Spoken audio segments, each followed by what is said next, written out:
Hello friends, welcome to ASP.NET tutorial. Now we are starting a new subseries. In this subseries, we will learn about ASP.NET and GridView Control. In this first video, we will get introduced to ASP.NET GridView Control. Like in the previous sections, we attach a data source to GridView. So in our previous subseries, we attached the data source with a list box control and other list-based control. In this subseries, we will learn about GridView control, and we can attach the data source the same way to the GridView control. And GridView control renders the data. So when it is rendering the data is represented in tabular format.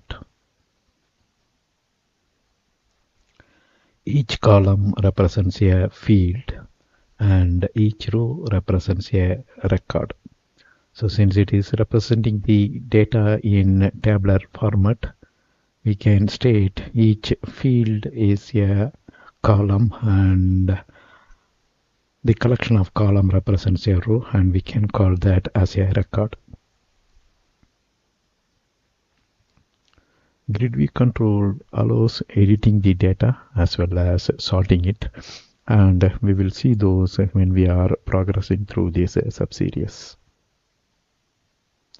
In this subseries, we will create an example using the GridView control.